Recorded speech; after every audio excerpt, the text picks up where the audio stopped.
എത്ര പ്രാവശ്യം പരാതി നൽകി, എന്നിട്ടൊരു നടപടി ഉണ്ടാകുന്നതെന്ന് വെച്ചാൽ നഗരസഭയുടെ മൂക്കിന് താഴെയുള്ളൊരു പാർക്കാണ്.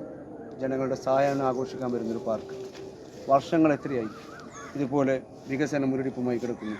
ഒന്നെങ്കിൽ നന്നാക്കി കൊടുക്കുക, അതല്ലാന്നുണ്ടെങ്കിൽ ഏതെങ്കിലും സ്വകാര്യ കമ്പനിക്ക് പാട്ടത്തിന് കൊടുക്കുക.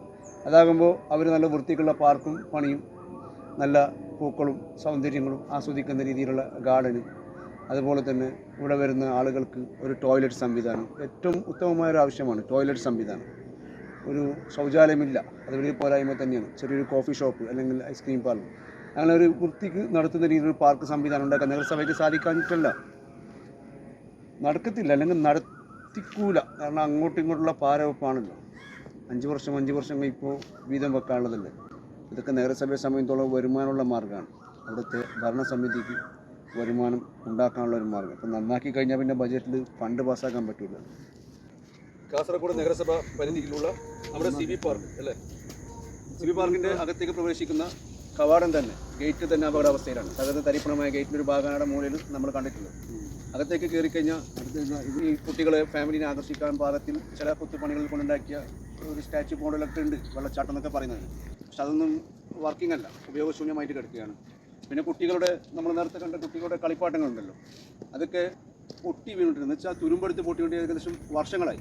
അപ്പോൾ നമ്മൾ എത്രയോ വർഷങ്ങളായിട്ട് ഈ പാർക്ക് സന്ദർശിക്കുന്നതാണല്ലോ, വർഷങ്ങളായിട്ട് തുരുമ്പെടുത്തെടുക്കുകയാണ്. അത് നന്നാക്കിയിട്ടില്ല.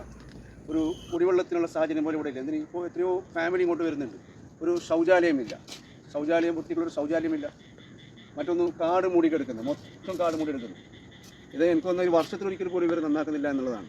ഓരോ വർഷം കൂടുമ്പോഴും കാലവർഷം മുമ്പോട്ട് വരുമ്പോൾ കാടൊക്കെ വെട്ടിത്തെളിച്ച് നന്നാക്കേണ്ട രീതിയിലാണ്. പക്ഷേ അത് ചെയ്യുന്നില്ല.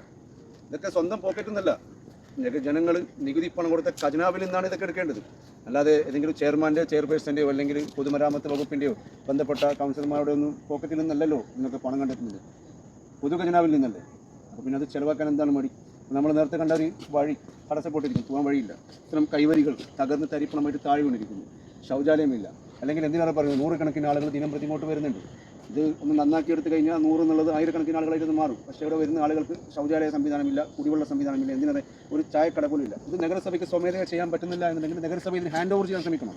സ്വകാര്യ കമ്പനികൾക്ക് നടത്തിപ്പ് ചെയ്യാൻ ആവശ്യമുള്ള സ്വകാര്യ കമ്പനികൾക്ക് ഇത് വെച്ച് മാറിയാൽ തന്നെ ഈ പാർക്ക് വലിയൊരു ടെക്നോളജിയുള്ള പാർക്കാക്കി നമുക്ക് മാറ്റാൻ പറ്റും. എന്ന് വെച്ചാൽ ഒരു മോഡേൺ പാർക്ക്. എന്തുകൊണ്ടൊരു മോഡേൺ പാർക്കിനെ കുറിച്ച് ആലോചിക്കുന്നില്ല നഗരസഭ എന്നാണ് ഞാൻ ചിന്തിക്കുന്നത്. എത്രയോ ആളുകൾ നഗരസഭയിലേക്ക് പരാതി കൊടുത്തു, പക്ഷെ എന്നിട്ടും കുലുക്കമില്ല. ഇത്ര വലിയ അനാസ്ഥയിൽ കിടക്കുന്ന ഈ ഒരു പാർക്ക് ഈ 2026 ഒരു മാറ്റം ഉണ്ടാകുമെന്ന് നമുക്ക് പ്രതീക്ഷിക്കാം. ഇല്ലെങ്കിൽ മാറ്റത്തിനുള്ള വലിയൊരു പ്രതിഷേധ സമരം ഈ പാർക്കിൽ നിന്ന് തന്നെ തുടങ്ങേണ്ടി വരും. നമുക്ക് വെയിറ്റ് ചെയ്യാം.